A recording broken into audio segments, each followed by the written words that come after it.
본 방송에서 제공하는 투자 정보는 투자 판단에 대한 조언입니다. 방송에서 제공하는 주식의 가치, 가격 상승 및 하락에 대해서는 방송사에서 보장하지 않습니다. 안녕하세요. 서울경제TV 최민주입니다. 다양한 증시 이슈 전해드리겠습니다. 미국 전기차 업체 테슬라의 3분기 순이익이 시장 예상치를 웃돌면서 시간 외 거래에서 주가가 9%가량 급등했습니다. 23일 테슬라가 발표한 실적 보고서에 따르면 지난 3분기 조정 주당 순이익은 0.72달러로 금융정보업체 LSEG가 집계한 월가의 평균 예상치를 훌쩍 뛰어넘었습니다. 일반 회계기준 순이익은 27억 6,700만 달러로 작년 동기보다 17% 증가했습니다. 영업이익도 1년 전보다 54% 늘어난 27억 1,700만 달러를 기록했습니다. 지난 분기까지 4개 분기 연속으로 감소세를 이었던 영업이익은 다시 증가세로 돌아섰습니다.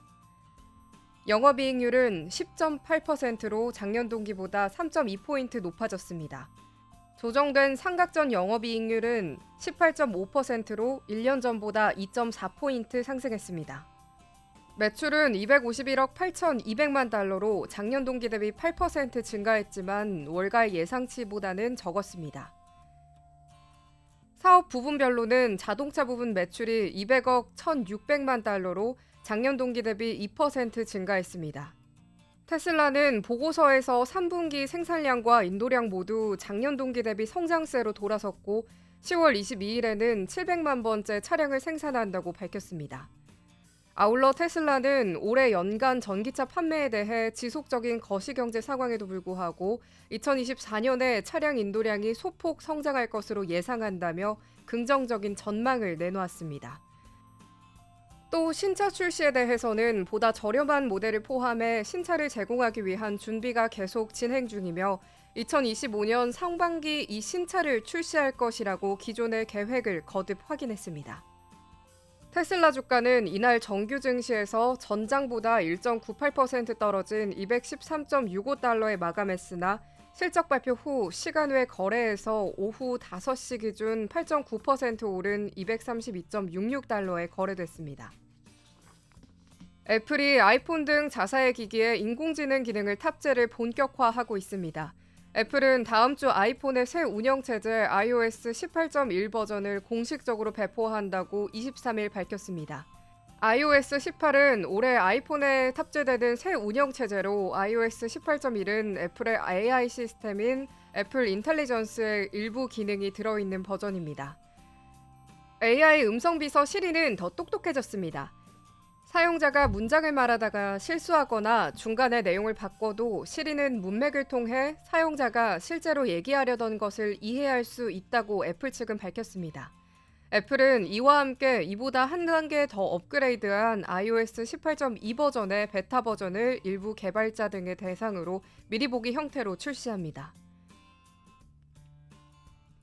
iOS 18.2 버전에는 애플 인텔리전스 주요 기능이 담겼습니다. 우선 오픈 AI에 챗 GPT가 탑재돼 복잡한 질문이나 문제에 대해 시리가 챗 GPT를 이용해 답변을 제공합니다. 애플은 이를 위해 지난 5월 오픈 AI와 파트너십을 체결했습니다. 애플은 구글의 제미나이 등 다른 AI 모델도 애플 인텔리전스와 통합할 수 있다고 밝힌 바 있습니다. 애플 인텔리전스는 지난해 출시된 아이폰 15 프로 모델 이상에서만 구동이 가능해 AI 기능이 아이폰 교체 주기를 가속화할 것으로 시장은 예상하고 있습니다. 그러나 이와 달리 애플이 지난 9월 내놓은 자사의 최신 스마트폰 아이폰 16의 시리즈 물량을 1천만 대가량 줄였다는 분석이 나왔습니다. 이날 뉴욕 증시에서 애플의 주가는 전날보다 2.16% 하락한 230.76달러에 거래를 마쳤습니다.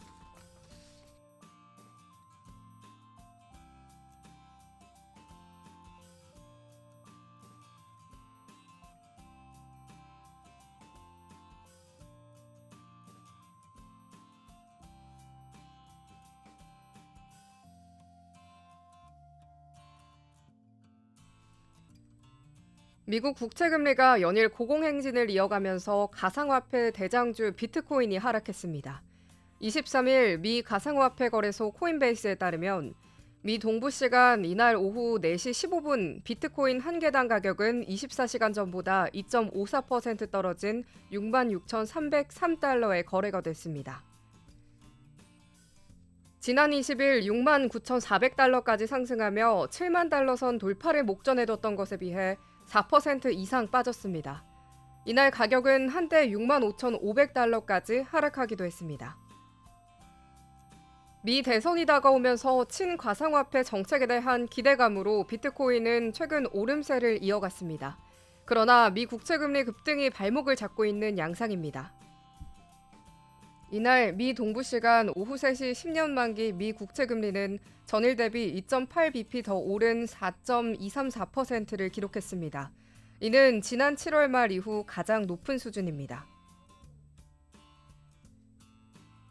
미 국채금리가 크게 오르면서 기준금리를 결정하는 연방준비제도의 금리 인하 행보가 지연될 수 있다는 불안감이 투자 심리를 위축시키고 있습니다. 스탠더드&푸어스 500 지수와 다우 지수, 나스닥 지수가 각각 0.92%와 0.96%, 1.6% 하락 마감하는 등 뉴욕 증시가 1% 안팎의 약세를 보이는 점도 하방 압력을 가하는 모양새입니다. 전날 블룸버그 통신은 내달 치러지는 미국 대선에서 누가 승리하든지 관계없이 옵션 투자자들은 비트코인이 내달 말까지 8만 달러에 이를 수 있다고 투자를 늘리고 있다고 보도한 바 있습니다. 같은 시간 시총 2위 이더리움은 4.87%, 솔라나는 0.41% 하락했습니다.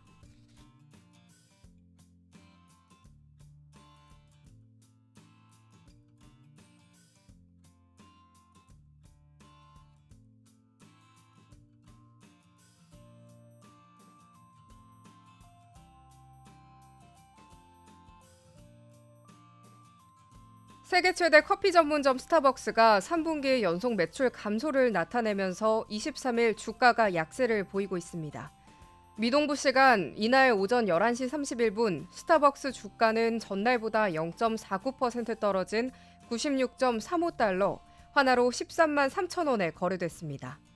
장 초반 2% 넘게 하락했다가 낙폭을 일부 만회했습니다. 전날 장 마감 후 시간외 거래에서 4%까지 하락했던 것에 비하면 낙폭은 줄었습니다. 스타벅스는 실적 부진으로 인해 올해 주가는 2% 상승에 그치고 있습니다. 스탠더드&푸어스 500 지수가 같은 시간 20% 이상 상승한 것에 비해 크게 미치지 못합니다. 스타벅스는 가장 큰 해외 시장인 중국에서 코로나19 이후 치열해진 경쟁 등으로 매출 부진을 겪고 있습니다. 여기에 이스라엘과 팔레스타인, 하마스 간 전쟁 이후 이스라엘을 지지하고 자금을 댄다는 주장이 퍼지면서 중동을 중심으로 불매 운동에 직면하기도 했습니다. 이에 매출은 계속 줄어들고 있습니다. 스타벅스는 전날 공개한 2024년 회계연도 4분기 예비 실적에서 전체 매출이 전년 동기 대비 3% 줄어든 91억 달러를 기록했다고 밝혔습니다. 조정 주당 순이익은 0.80달러로 이는 월가 전망치인 매출 93억 8천만 달러와 주당 순이익 1.03달러에 미치지 못하는 수준입니다. 스타벅스는 실적이 계속 줄어들면서 2025년 회계연도 전망을 철회했으며 30일 전체 실적을 발표하고 구체적인 개선 방안을 공개할 예정입니다.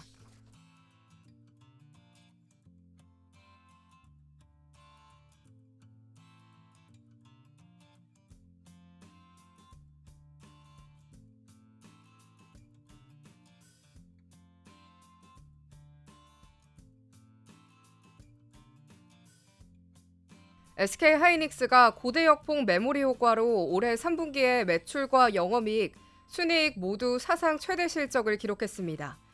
HBM 매출은 전분기 대비 70% 이상 증가했습니다.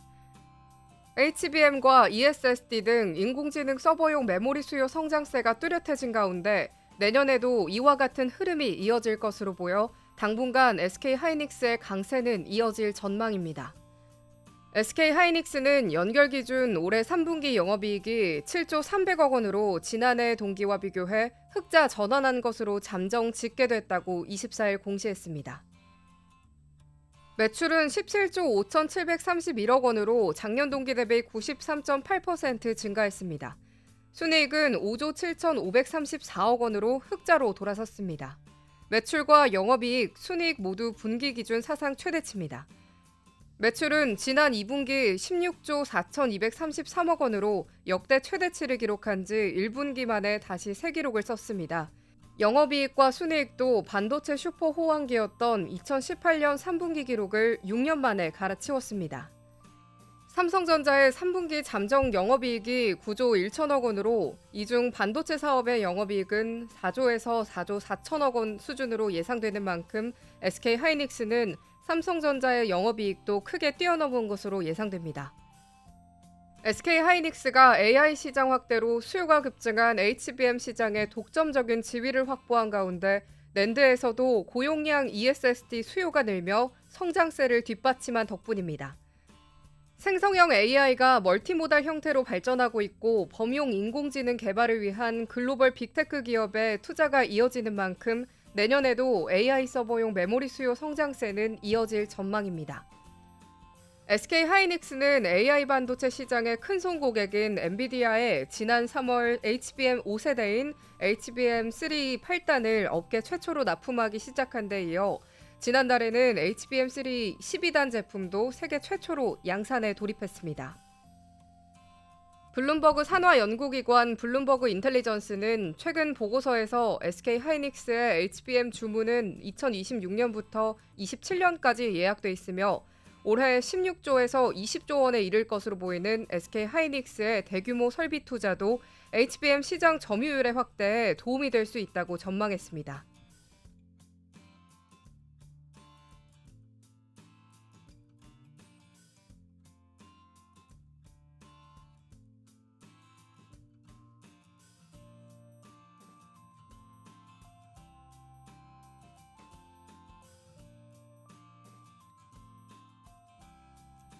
미국의 여행 항공업종이 엔데믹 이후 제2의 전성기를 맞고 있습니다. 특히 항공주의 경우 팬데믹 기간에 손실을 딛고 주주 환원을 재개하면서 주가 상승폭이 더욱 확대되는 모습입니다. 23일 뉴욕 거래소에 따르면 US 글로벌 제트 상장 지수 펀드는 올해 8월 5일 블랙 먼데이 사태 이후 이날까지 34.49%의 수익률을 기록했습니다.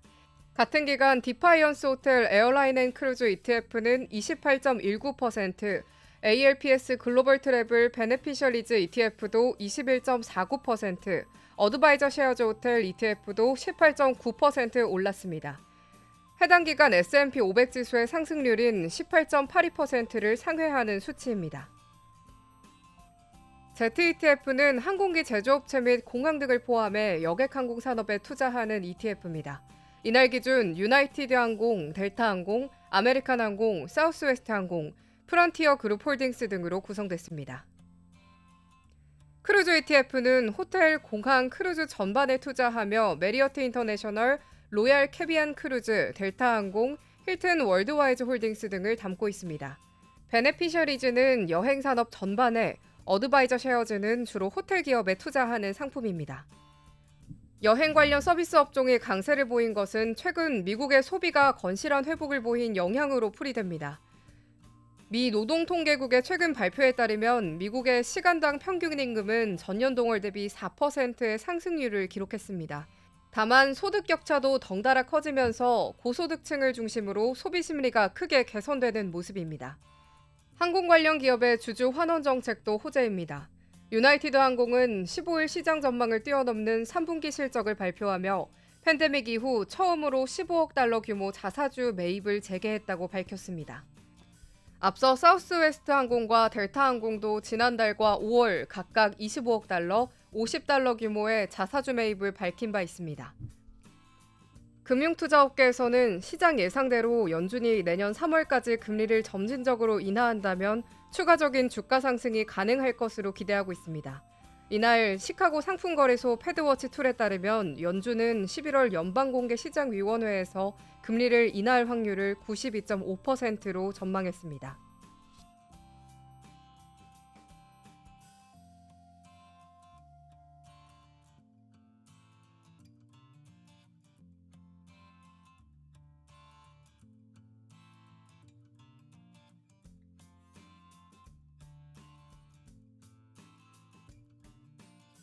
중국 정부가 경기 둔화에 대응해 최근 연이어 부양책을 내놓고 있지만 글로벌 투자자들은 신흥시장 투자 시 중국을 제외하고 있으며 중국인들의 자금 해외 반출도 이어지고 있다는 평가가 나왔습니다.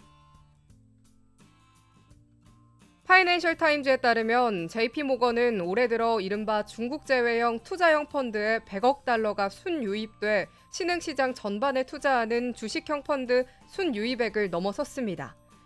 투자 분석 업체 모닝스타 자료를 보면 세계적으로 이러한 부류의 펀드 숫자가 지난 2년간 100 가까이 늘어 70개 정도에 이릅니다. 이러한 펀드들의 자산 규모는 올해 들어 75% 이상 늘어나 260억 달러를 넘어섰습니다.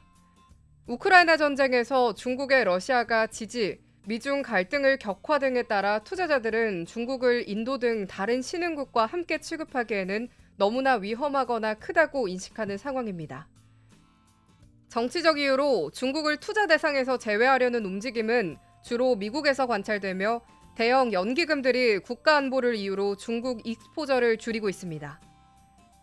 최근 중국 정부의 부양책으로 중국 증시가 랠리를 펼쳤지만 이러한 우려는 바뀌지 않고 있습니다. 모건 스탠리 캐피털 인터내셔널 개도국 주식 지수에서 중국 비중은 코로나19 당시 40%를 넘겼다가 25% 수준으로 내려왔는데 여전히 너무 높다는 평가가 나오고 있습니다. 외국 자금의 중국 투자 기피뿐 아니라 중국인들의 자산 밀반출 움직임도 문제로 꼽힙니다. 미 일간 월스트리트 저널은 지난 6월까지 1년간 중국에서 불법적으로 빠져나간 자금 규모가 2,540억 달러 수준인 것으로 추산했습니다. 이는 2015년부터 16년 부동산 시장 부진 당시 중국인들의 자산 반출 규모를 넘어선 것으로 보입니다. 중국을 빠져나온 자금들이 인도를 비롯한 다른 신흥국 시장으로 향하고 있다는 관측이 있지만 인도 시장을 둘러싼 신중론도 나오고 있습니다. 골드만삭스 애널리스트들은 인도의 구조적 장점은 여전하지만 경기 주기상으로 성장세가 둔화하고 있다면서 인도 주식의 밸류에이션이 높고 주가를 지지할 요인이 적은 만큼 단기적으로 상승이 제한될 것으로 평가했습니다.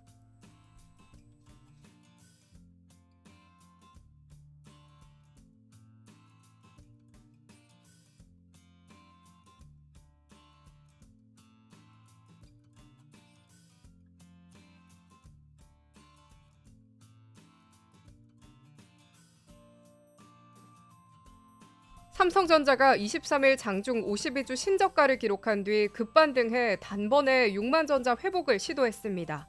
그러나 외국인은 막판 또다시 삼성전자 매물을 내던지며 역대 최장인 31거래째 순매도 행진을 지속했습니다. 삼성전자는 전날보다 2.43% 오른 59,100원으로 지난 17일 이후 4거래일 만에 상승 마감했습니다. 이날 삼성전자 주가는 하루 종일 롤러코스터를 탔습니다. 0.35% 약세로 시작한 주가는 장 초반 1.04%로 낙폭을 확대하며 52주 신저가인 57,100원을 기록했습니다. 지난 21일 이후 4일 연속 52주 신저가를 기록하면서 57,000원 선까지 위협받았습니다. 그러다 강보합으로 반등한 주가는 오후 들어 상승폭을 크게 늘렸습니다. 외국인은 장중 삼성전자에 대한 포지션을 급 전환한 끝에 순매도 행진을 이어갔습니다. 외국인은 오후까지 700억 원 가까운 순매수세를 유지해 전날까지 30거래일 연속 이어진 순매도 행진에 제동이 걸릴 것이라는 예상을 낳았습니다. 그러나 장 마감 직전 매도세가 집중되면서 513억 원 매도 우위로 거래를 마쳤습니다. 이날 삼성전자 주가가 최저 마이너스 1.04%에서 최고 3.99%까지 급반등하면서 반등의 계기를 마련할 수 있을지 관심이 쏠리고 있습니다. 그러나 전문가들은 이날 반등이 일시적 기술적 성격일 가능성에 무게를 싣고 있습니다. 장기적인 추세 반전을 점칠 만한 뚜렷한 신호는 여전히 보이지 않는다는 의견이 많습니다. 이 밖에 당정이 반도체 산업 지원 근거를 담은 반도체 특별법의 틀을 잡았다는 보도와 함께 더불어민주당 집권플랜본부 출범식에서 금융투자 소득세를 시행하지 않겠다는 발언이 나오면서 투자 심리 개선에 도움이 됐을 것이라는 분석도 나오고 있습니다.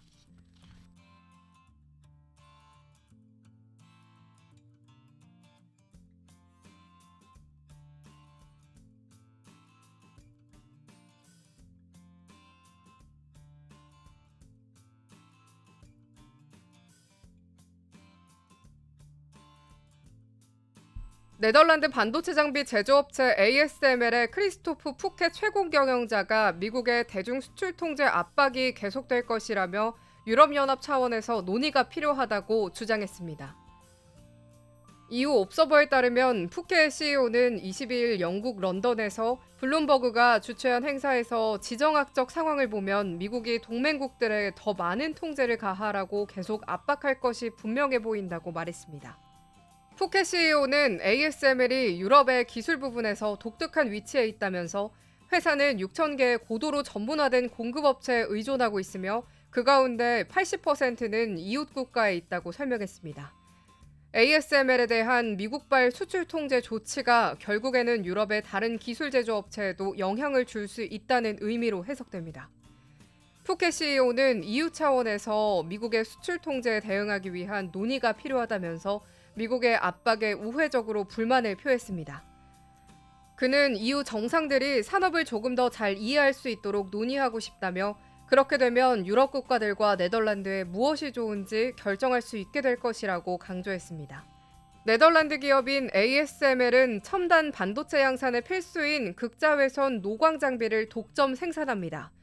한국의 삼성전자나 대만 TSMC 등 주요 반도체 제조업체가 애플의 스마트폰이나 엔비디아 AI 가속기에 필요한 최첨단 반도체를 생산하는데 ASML 장비를 사용하고 있습니다.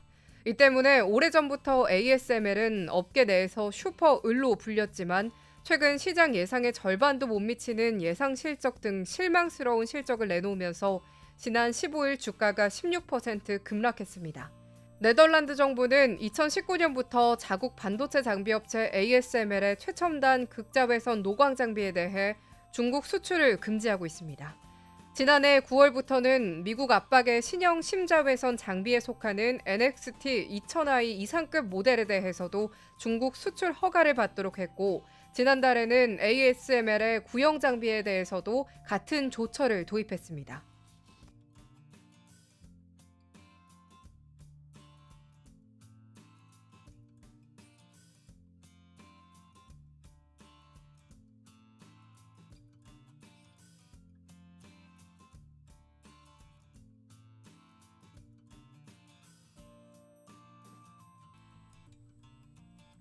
첫 번째 소식입니다.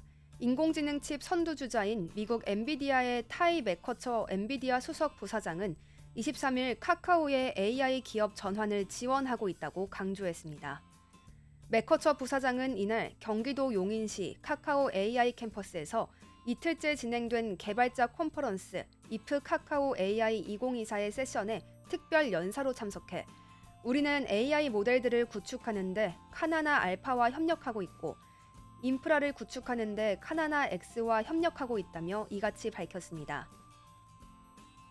또 카카오의 AI 서비스와 모델 개발 등 지속적 혁신을 위해 협력할 것이라며 엔비디아 추론 마이크로 서비스 도입과 관련해서도 카카오와 협력하고 있다고 설명했습니다. 님은 기업이 AI 서비스를 쉽게 이용할 수 있게 하는 소프트웨어입니다. 맥커처 부사장은 카카오에서 엔비디아의 최신 칩 GH200을 사용하고 있다고도 소개했습니다. 맥커처 부사장은 AI 산업의 발전과 관련해선 우리는 새로운 산업혁명 시대에 있다면서도 AI 윤리를 생각해야 하고 책임감 있는 AI 모델을 제공해야 한다고 역설했습니다. 카카오는 오랫동안 엔비디아와 협력 관계를 이어왔다고 설명했습니다. 올해 7월에는 카카오 클라우드가 엔비디아와 공동으로 서울에서 AI 개발자 부트캠프를 개최했습니다.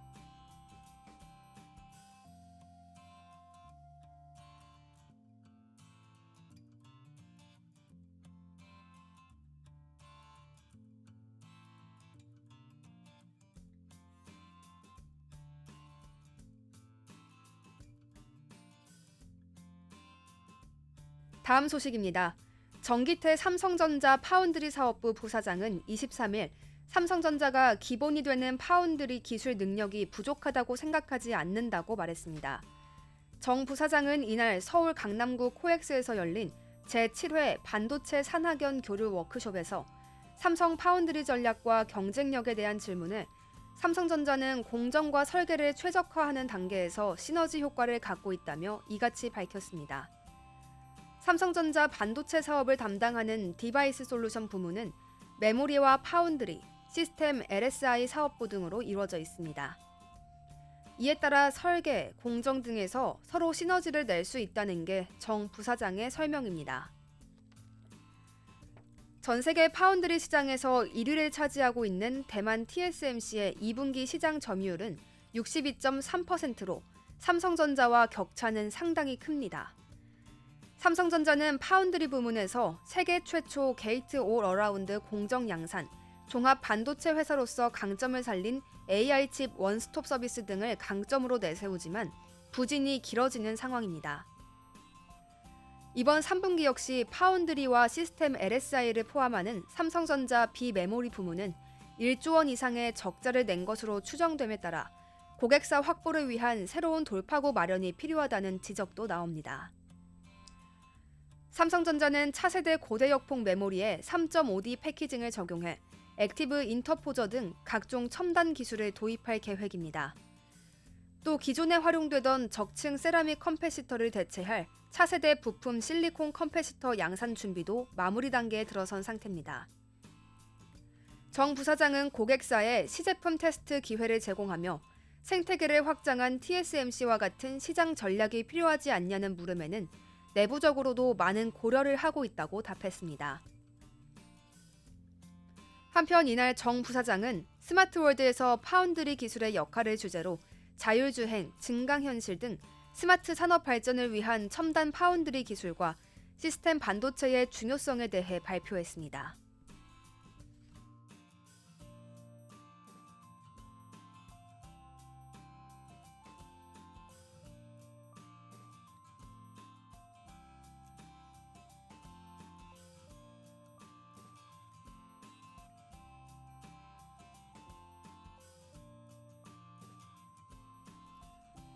엔비디아 창립자 겸 CEO 젠슨 황이 인도 뭄바이에서 개최되는 AI 서밋 인디아에서 주요 연설을 한다고 밝혔습니다.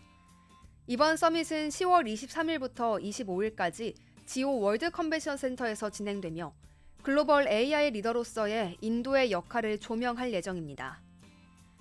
특히 10월 24일에 있을 젠슨 황과 릴라이언스 인더스트리 회장 무케시 안바니의 노변 담화가 주목받고 있습니다. 두 사람은 AI의 산업혁신과 인도의 글로벌 리더십에 대한 통찰을 나눌 것으로 알려졌습니다. 이번 서밋에서는 50개 이상의 세션, 라이브 데모, 실습 워크숍이 마련되어 있으며 로보틱스, 슈퍼컴퓨팅, 산업 디지털화 등 다양한 주제를 다룹니다. 특히 AI가 인도의 주요 과제를 해결하는 방안에 초점을 맞출 계획입니다. 인도가 글로벌 AI 리더로 부상한 이유는 AI 인프라와 파운데이션 모델 구축에 집중했기 때문입니다. 엔비디아의 가속 컴퓨팅 플랫폼은 거대 언어 모델의 에너지 효율성을 크게 향상시켰습니다. 엔비디아는 인도의 AI 발전에서 중심적인 역할을 하며 기업 및 스타트업과 협력해 AI 인프라를 구축하고 있습니다. 서밋에서는 이러한 인프라가 의료, 농업, 교육, 제조 등 다양한 분야에서 어떻게 활용되는지 논의될 예정입니다. 또한 젠슨 황 CEO와 인도 스타트업의 만남도 예정돼 있습니다. 약 2,000개 기업이 엔비디아 인셉션 프로그램에 참석할 예정입니다. 실습 워크숍에서는 인도 개발자들이 AI 툴을 직접 체험할 수 있는 기회도 제공됩니다. 엔비디아는 가속 컴퓨팅의 선구자로 1999년에 GPU를 발명하여 PC게임 시장의 성장을 이끌었습니다. 현재 엔비디아는 AI 시대를 주도하며 산업 디지털화를 가속하고 있습니다.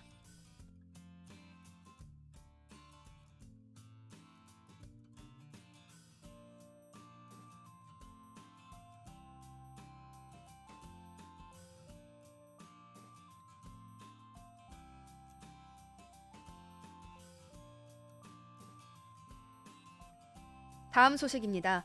세계 최대 파운드리 업체인 대만 TSMC가 미국 제재 대상인 중국 통신장비 업체 화웨이에 반도체를 전달한 고객사 한 곳에 대해 제품 공급을 중단한 것으로 전해졌습니다. 로이터 통신은 23일 익명의 대만 당국자를 인용해 TSMC 측이 해당 고객사에 공급한 칩이 최종적으로 화웨이 제품에 사용된 것을 확인했으며 약 2주 전인 이달 11일께부터 이 고객사에 대한 공급을 중단하고 조사에 들어갔다고 보도했습니다. 대중국 반도체 제재 위반 소지가 있는 만큼 TSMC 측이 이를 심각히 받아들이고 미국과 대만 정부에 알렸다는 것입니다. 다만 이 당국자는 해당 고객사의 이름은 밝히지 않았으며 TSMC는 논평 요청에 응하지 않았습니다. 블룸버그 통신도 익명의 소식통을 인용해 비슷한 내용을 전하면서 해당 고객사가 화웨이를 대신해 TSMC와 거래했는지 여부와 기업 소재지 등은 명확하지 않다고 전했습니다. 앞서 정보기술 전문 매체 디인포메이션은 익명의 소식통을 인용해 미 상무부가 최근 몇 주간 TSMC 측에 화웨이용 인공지능 스마트칩 제조에 관여했는지 문의했다고 17일 보도한 바 있습니다. 화웨이가 이름이 다른 중개회사를 내세워 주문을 대신 넣는 방식으로 TSMC로부터 우회적으로 칩을 구매했을 가능성 등을 염두에 두고 미 상무부가 조사 중이라는 것입니다. 미 정부는 지난 2020년 국가 안보 우려를 이유로 화웨이가 미국산 장비를 사용해 제작된 반도체를 구매하지 못하도록 했습니다. 또 화웨이가 미 상무부의 승인 없이 미국 기술을 이용해 칩을 만드는 것도 막고 있습니다. TSMC는 반도체 제조를 위해 미국산 장비에 크게 의존하고 있으며 미국은 고객사가 제재 규정을 우회하는지 TSMC에 모니터링하도록 요구하고 있습니다. TSMC는 2020년 미국의 화웨이 규제 당시 화웨이로부터 신규 주문 접수를 중단했다고 밝히기도 했습니다. 하지만 화웨이는 지난해 중국 파운드리 업체 SMIC가 만든 7나노미터 공정 프로세서가 내장된 스마트폰을 출시했고 대중국 제재에 구멍이 있다는 비판이 나왔습니다. TSMC가 화웨이와의 거래에서 미국 수출 규정을 위반한 것으로 확인될 경우 미 상무부가 미국 기술에 대한 일시적인 접근 제한이나 벌금 부과 등의 제재를 가할 가능성이 거론되고 있습니다.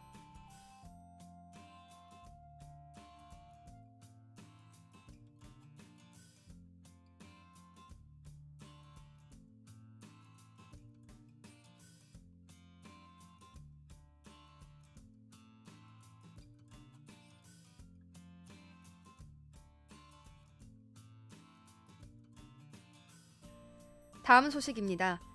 뉴욕 증시는 미국 국채금리 급등세가 고금리 장기화에 대한 우려를 증폭시켜 일제히 하락 마감했습니다. 23일 뉴욕 증권거래소에서 우량주 그룹 다우존스 30 산업평균 지수는 전장 대비 409.94포인트 내린 42,514.95의 거래를 마쳤습니다. 대형주 벤치마크 스탠더드앤드푸어스 500 지수는 전장보다 53.78포인트 낮은 5,797.42, 기술주 중심의 나스닥 종합지수는 전장보다 296.48포인트 떨어진 18,276.65를 각각 기록했습니다. 중소형주로 구성된 러셀 2000 지수도 0.79% 밀렸습니다. 이날 시장은 미 국채금리 급등세에 눌려 동반 하락세로 출발한 뒤 낙폭을 계속 확대했습니다. 다우지수는 9월 초 이후 한 달여 만에 최악의 날을 기록했습니다. 다우지수와 S&P 500 지수가 3거래일 연속 하락한 것도 9월 초 이후 처음입니다. 나스닥 지수는 5거래일 연속 상승세를 멈추고 반락했습니다. 지난 18일 다우지수와 S&P 500 지수가 잇따라 새로운 고점을 찍으며 마감한 지 단 3거래일 만입니다. 또한 이날 장중에 10년 만기 미국 국채금리는 전일 대비 5.4bp 더 오른 4.26%까지 치솟으며 투자 심리를 위축시켰습니다. 미 국채 10년물 금리는 이달 들어서만 44bp 이상 급등했습니다. 달러 지수도 전날보다 0.49포인트 더 높은 104.57을 기록했습니다. 모두 지난 7월 말 이후 3개월 내 최고 수준입니다. 빅테크 실적 발표에 포문을 연 테슬라 주가는 장중에 1.98% 뒷걸음질 쳤으나 장 마감 후 실적 보고서를 공개하고 시간외 거래에서 8% 이상 급등세를 보이고 있습니다. 장중에는 빅테크 그룹 매그니피센트 7 구성 종목 모두 약세를 보였습니다. 테슬라 외에도 엔비디아, 마이크로소프트, 애플, 구글 모기업 알파벳, 아마존, 페이스북 모기업 메타 모두 하락했습니다. 업종별로 보면 S&P 500을 구성하는 11개 업종 가운데 부동산과 유틸리티 단 2개 종목만 오르고 필수 소비재, 임의 소비재, 에너지, 금융, 헬스케어, 산업재, 소재, 테크놀로지, 통신 서비스 9개 업종은 하락했습니다.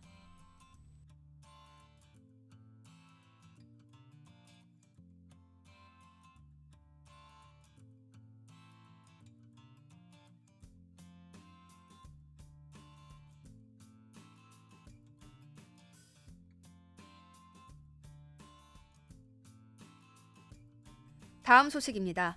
중국 최대 통신장비 업체 화웨이가 자체 운영체제 확대를 위해 최신 OS 버전인 훅멍 OX 넥스트를 출시했습니다. 23일 관영 신화통신과 홍콩 사우스차이나 모닝포스트에 따르면 화웨이는 전날 본사가 있는 광둥선 선전에서 출시 행사를 열고 하모니 OS 5.0으로도 불리는 최신 버전을 공개했습니다.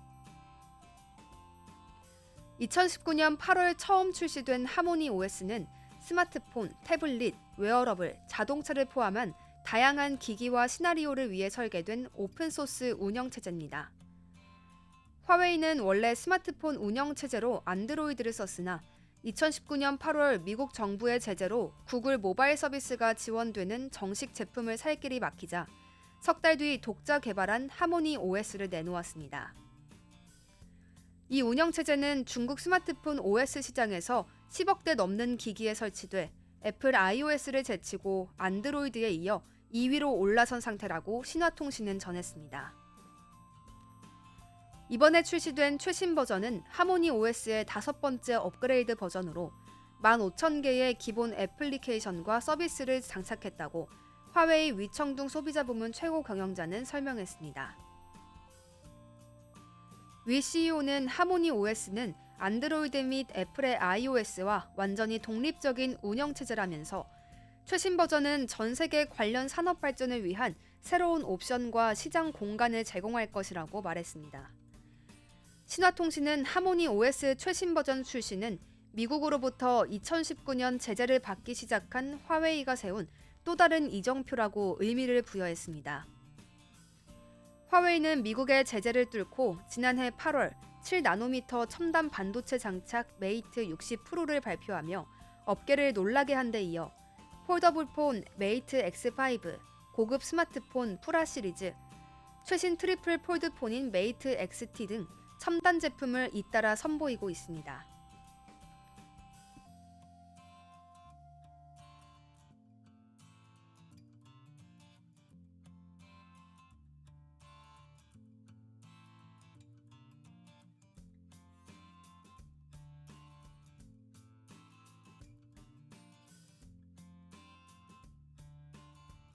인공지능 열풍의 반도체 시장에서 실적 양극화가 두드러지는 가운데 SK하이닉스가 올해 3분기에 사상 최대 실적을 냈습니다.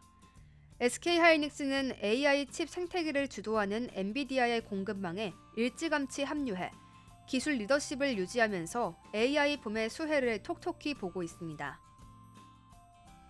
SK하이닉스 연결 기준 3분기 영업이익이 7조 300억 원으로 잠정 집계됐다고 24일 공시했습니다. 전분기에 5조 4,685억 원보다 28.6% 늘어난 수준입니다. 영업이익은 시장 전망치였던 6조 8천억 원대를 큰 폭으로 웃돌면서 분기 기준 사상 최대치를 새로 썼습니다. 특히 이번 영업이익은 경쟁사이자 세계 메모리 1위 업체인 삼성전자의 반도체 사업부인 디바이스 솔루션 부문을 추월했을 가능성이 큽니다. SK하이닉스가 영업이익에서 삼성전자 DS 부문을 앞선 것은 양측 모두 흑자를 낸 분기 기준으로 올해 1분기에 이어 두 번째입니다. SK하이닉스의 호실적으로 확인했듯이 최근 글로벌 반도체 업계의 실적 향방은 AI가 가르고 있습니다. 특히 현재 AI 칩 수요를 독식하는 엔비디아의 공급망에 합류했는지가 관건입니다. 엔비디아 AI 칩을 사실상 독점 생산하는 세계 1위 파운드리 업체인 대만 TSMC도 이번 3분기에 최대 실적을 썼습니다. TSMC의 3분기 순이익은 3,252억 6천만 대만 달러로 작년 동기보다 54.2% 급증했으며 시장 전망치였던 3천억 대만 달러도 뛰어넘었습니다. 반면 반도체 수요가 AI로 쏠리고 기존 IT 수요 침체는 길어지면서 AI 반도체에서 주도권을 놓친 업체들은 상대적으로 두각을 드러내지 못하고 있습니다. 대표적인 업체가 삼성전자입니다. 수요가 둔화하는 기존 레거시 디램이 주력이고 수요가 급증하는 HBM에서는 SK하이닉스의 주도권을 내주며 후발주자가 됐습니다. 삼성전자는 후발주자로서 공격적으로 HBM 기술 개발과 사업화에 힘을 쏟고 있으나 아직 엔비디아 공급망에 들어가지 못했습니다. 현재 삼성전자는 HBM3E 8단과 12단 제품을 엔비디아에 납품하기 위해 품질 테스트를 진행 중이나 통과가 예상보다 늦어지고 있습니다. 또 삼성전자는 TSMC와 직접 경쟁하는 파운드리 부문에서도 실적 부진이 길어지고 있습니다.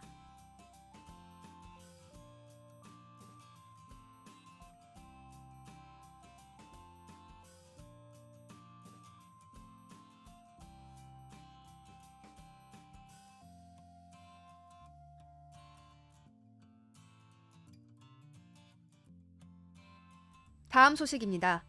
엔비디아의 젠슨 황 최고 경영자가 최첨단 인공지능 칩셋 블랙웰의 설계 결함이 있었지만 오랜 파트너사인 TSMC의 도움으로 해결됐다고 23일 밝혔습니다. 로이터 통신에 따르면 젠슨 황은 이날 덴마크에서 열린 신형 슈퍼컴퓨터 출시 행사에서 블랙웰의 설계상 결함이 있었다면서 기능은 좋았지만 설계 결함으로 인해 수율이 낮았다. 100% 엔비디아의 잘못이었다라고 털어놨습니다. 이어 블랙웰 칩셋을 작동시키기 위해 7가지 유형의 반도체를 처음부터 다시 설계했으며 동시에 생산량도 늘려야 했다면서 TSMC의 도움으로 수율 문제를 극복하고 놀라운 속도로 블랙웰의 생산을 재개할 수 있었다고 말했습니다. 엔비디아 주가는 이날 장 초반부터 하락했고 2.81% 떨어진 가격에 마감했습니다.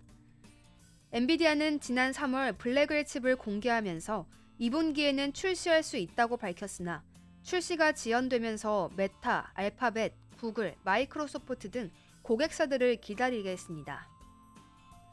블랙웰 생산 지연으로 엔비디아와 TSMC 사이에 갈등이 있다는 보도도 나왔지만 젠슨 황은 이를 가짜뉴스라고 일축했습니다. 블랙웰 제품은 기존 제품 크기 정사각형 실리콘 2개를 하나의 부품으로 결합해 AI 챗봇 답변 제공 등의 작업에서 기존 제품보다 30배 빠른 속도를 구현합니다. 최근 골드만삭스 주최 컨퍼런스에서 젠슨 황은 블랙웰이 4분기에 출시될 것이라고 말했습니다. 젠슨 황은 1528개의 그래픽 처리 장치를 갖춘 새 슈퍼컴퓨터 개피온 출시를 위해 덴마크를 방문했습니다.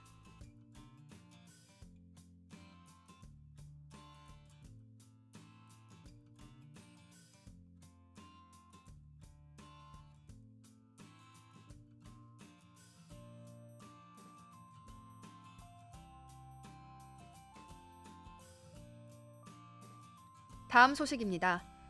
뉴욕 유가는 미국의 지난주 원유 재고가 예상보다 훨씬 크게 늘었다는 소식에 3거래일 만에 하락 반전했습니다.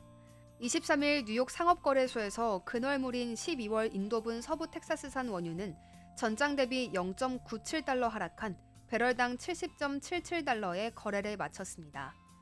글로벌 벤치마크인 브렌트유 12월 인도분 가격은 전장 대비 1.08달러 낮아진 배럴당 74.96달러에 마감했습니다. WTI와 브렌트유는 전날까지 2거래일 연속 급등한 뒤 하락세로 돌아섰습니다. WTI는 한때 2.2% 남짓 밀리기도 했습니다. 미 에너지정보청에 따르면 지난 18일로 끝난 주간의 미국 원유 재고는 전주 대비 547만 4천 배럴 늘어난 것으로 집계됐습니다. 휘발유 재고는 전주 대비 87만 8천 배럴 늘어났습니다. 시장에서는 160만 배럴 감소를 점쳤습니다.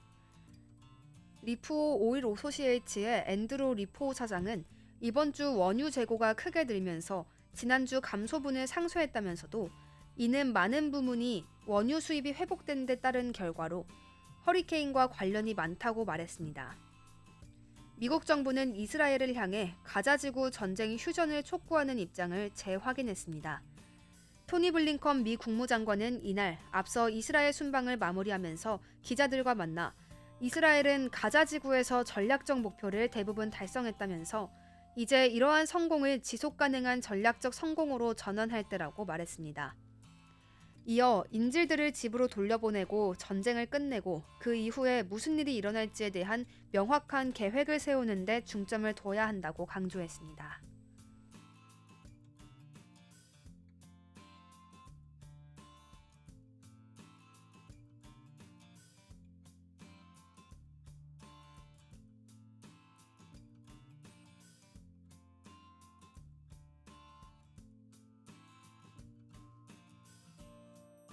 다음 소식입니다. 아이폰 제조업체 애플이 지난 2월 출시한 혼합현실 헤드셋 비전 프로 생산을 대폭 축소했다고 정보기술 전문 매체 디 인포메이션이 23일 보도했습니다. 소식통은 애플이 지난 초여름부터 비전 프로의 생산을 크게 줄였으며 올해 말까지 현재 버전의 헤드셋 생산을 중단할 가능성이 있다고 전했습니다. 비전 프로 부품 공급사 3곳의 직원들은 50만에서 60만 대가량의 헤드셋을 제작할 수 있는 부품을 만들었으며 한 직원은 5월에 이미 부품 생산이 중단됐다고 말했습니다. 최근 애플은 비전 프로 협력사인 중국 러스셰어에 11월에는 비전 프로 제조를 중단할 수도 있다고 통보한 것으로 알려졌습니다. 비전 프로는 애플이 아이폰의 뒤를 이어 차세대 기기로 지난 2월 야심차게 내놓은 헤드셋입니다. 그러나 초기 높은 관심과 달리 3,500달러에 달하는 높은 가격과 저가의 경쟁 제품들로 인해 출시 첫 해 판매는 기대에 미치지 못하고 있습니다. 페이스북 모회사 메타의 헤드셋 퀘스트 3 가격은 약 500달러에 달합니다. 시장 조사 업체 IDC에 따르면 미국 내 비전 프로 판매량은 올해 1분기와 2분기를 합해 17만 대에 그쳐 30만에서 40만 대가 팔릴 것이라던 초기 기대를 크게 밑돌았습니다. 디 인포메이션은 앞서 지난 6월에는 애플이 내년 말까지 더 저렴하고 기능이 적은 제품 출시를 계획하고 있으며 차세대 고급 헤드셋 개발 작업을 중단했다고 보도한 바 있습니다. 이런 보도는 팀 쿡 애플 최고 경영자가 월스트리트 저널 인터뷰에서 비전 프로에 대한 자신감을 나타낸 직후에 나왔습니다. 쿡 CEO는 지난 20일 게재된 인터뷰에서 비전 프로도 서서히 성공할 것이라며 애플의 성공적인 제품 중 어느 것도 하룻밤 사이에 성공한 것은 없다고 말했습니다. 이어 비전 프로에 대해 회의적인 시각을 가질 수 있지만 과거 아이팟이나 아이폰, 에어팟을 무시했던 사람들처럼 잘못된 평가일 수도 있다며 나는 애플의 성공적인 제품들에서 한 가지를 배웠다. 그것은 성공은 하루아침에 일어나지 않는다는 것이라고 강조했습니다.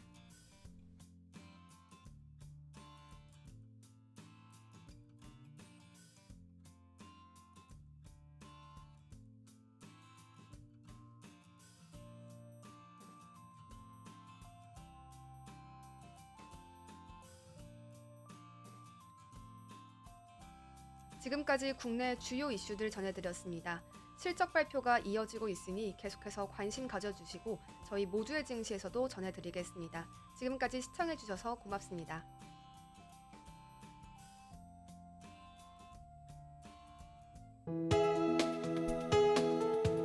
본 방송에서 제공하는 투자 정보는 투자 판단에 대한 조언입니다.